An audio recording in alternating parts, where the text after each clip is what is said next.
Welcome to the Illicit Discharge Detection and Elimination Training. This training is part of City of Mercer Island's permit compliance for the NPDES. In this training, we will go over the environmental impacts of stormwater, the local drainage system, and how to detect and respond to an illicit discharge. So what exactly is stormwater?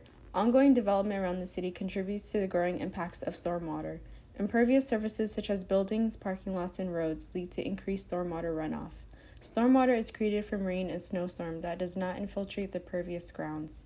Stormwater has the potential to introduce pollutants to bodies of water by collecting heavy metals on the roads and excess nutrients. Catch basins serve to convey stormwater away from property and roads. Stormwater that enters catch basins flow to nearby streams, rivers, and lakes. In most cases, stormwater is not treated before entering receiving waterways. Here on Mercer Island, we have the municipal separate storm sewer system, known as the MS4. The MS4 is a collection of structures including catch basins, ditches, roadside inlets, and underground pipes designed to gather stormwater from impervious surfaces without treatment into local streams and rivers. It is separate because it is not connected to the sanitary sewer system, which drains wastewater from buildings to a sewage treatment facility or a private septic system. The other type of drainage system some cities may have is the combined sewer overflow. Combined sewer systems are designed to carry sewage from buildings as well as stormwater runoff from streets and rooftops into a single pipe. When heavy rain fills the pipes, CSOs release sewage and stormwater into receiving water bodies. While these relief points prevent backup of untreated wastewater into buildings, the discharge of this untreated wastewater threatens both human and aquatic health. An illicit discharge can be classified as non-permitted discharge into a storm system that is not composed entirely of rainwater.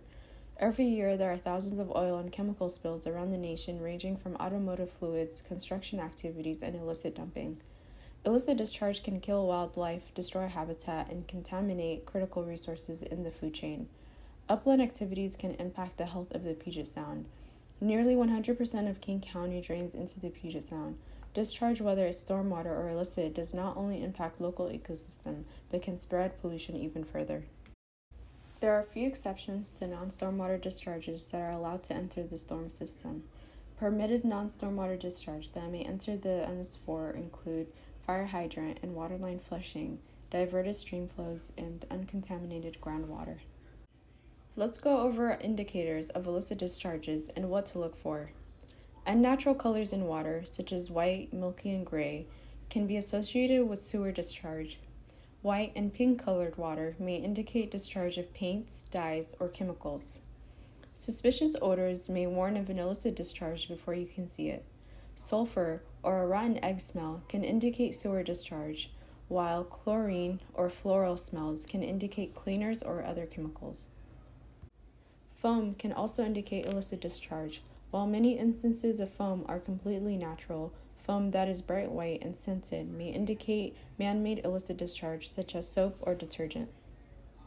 Oily sheen can be evidence of oil contamination. Common sources of illicit discharge includes illegal dumping, illegal connections to storm and sewer, damaged sewer lines, sediment from construction sites and equipment, and lastly, discharge from businesses or private citizens. It is important to know the difference between a spill and an illicit discharge. A spill is an unplanned event that can become an illicit discharge once it enters the storm system. An illicit discharge is a purposeful and preventable discharge that enters the MS4. Now let's go over what to do when you come across a spill. When you arrive at the scene of a spill, first look for the source in order to prevent further material to be released into the environment. In the event of a hazardous material spill, call 911 and secure the site to the best of your ability until emergency response crews arrive.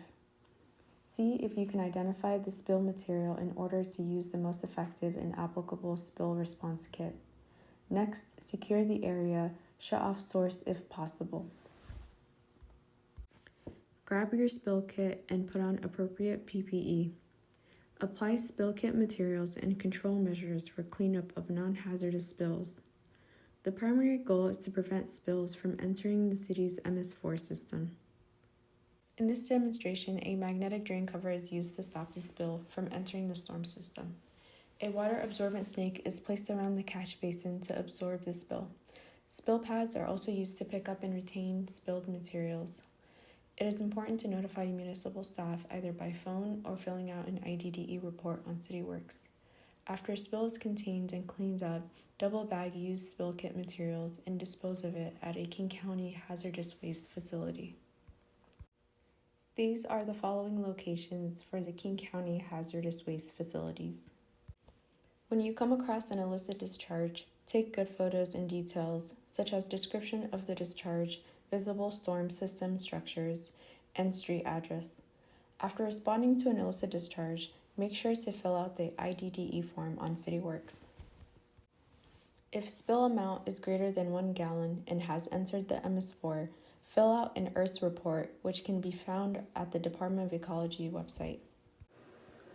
Let's go over spill kits and the different types that we have here at the City of Mercer Island.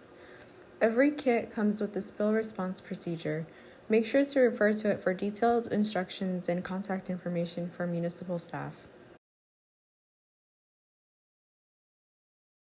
We have magnetic catch basin covers, catch basin sediment sock inserts, universal catch basin sediment sock inserts for oil specific, PPE disposable supplies for cleanup. We have bags for bagging up contaminated material, which we do have a storage for, and eye protection, zip ties, tape, a number of different things. We have some chemical spill absorbent, clearly labeled, and then there will be instructions along with that.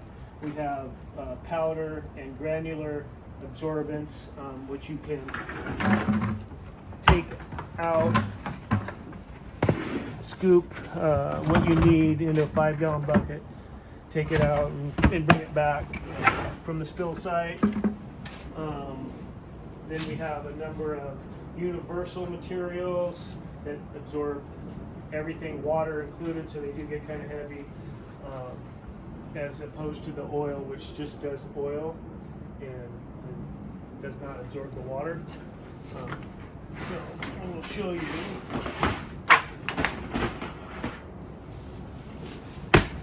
These are general gray pads for quick, big area for cleanup.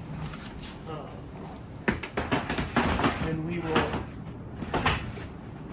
take these out. If the box is empty, there will be a label that says empty, and we have plenty of them to circulate and restock as we go. We don't really need to keep track of it. We will, sock booms for round catch basins. There'll be a demonstration at some point on that. And different sizes. So each one is labeled on the top. This is an 8-foot long, 3-inch.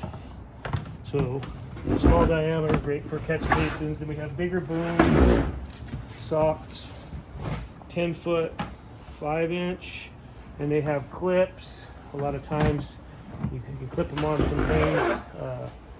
Some of the bigger ones down here in the white are good for streams and ditches to stop the oil or petroleum, and they can be clipped and boomed and used in conjunction with the pads to collect the discharge substance. We have quick spill response kits. This is a universal kit. We will have an oil specific kit that if you don't know what you need, it has a little of everything. So you can just grab the full kit, take it out, respond to the spill, and then come back. We have bigger ones that we kind of just rotate out. These ones a little smaller, a little easier to handle in a vehicle. White absorbents, again, are for oil only. And here's a white loom sock. And we do have some non-top spray. It is great for petroleum on a hard surface such as asphalt street. It gets sprayed on there. up. Here we have our contaminated absorbent materials collection, which you bag to double bag, bring here, it's collected, and once it gets full, we take it to a Factoria hazardous waste. They take it for free, actually, which is kind of nice. You just have to dig a little trip over to Factoria. I think that covers everything, and there's a ladder to reach the higher things. I think that's it. Be ready to respond to a spill by having a spill kit in your vehicle at all times. Best management practices serve to reduce the likelihood of an illicit discharge occurrence. These practices are useful for reducing the introduction and spread of pollutants. Some BMPs include performing routine maintenance of drainage systems. This helps to eliminate illicit connections to the MS4 to prevent contamination of receiving waterways. Sweep roads and areas near storm drains regularly to stop debris from entering the storm system. Close garbage lids to keep rainwater out and prevent leaks. And lastly, check machinery for leaks of motor oil, fuel, and lubricants. Responding to spills is one of many ways we can reduce pollution in our environment. Illicit discharges can happen anywhere, which is why it is important to learn how to respond and clean up a spill. An effective spill response can make the difference of whether pollution enters the Puget Sound. Best management practices are some of the easy ways to reduce the effects of polluting activities. Thank you for attending this training, and I hope that we can all work together to make our environment a better place.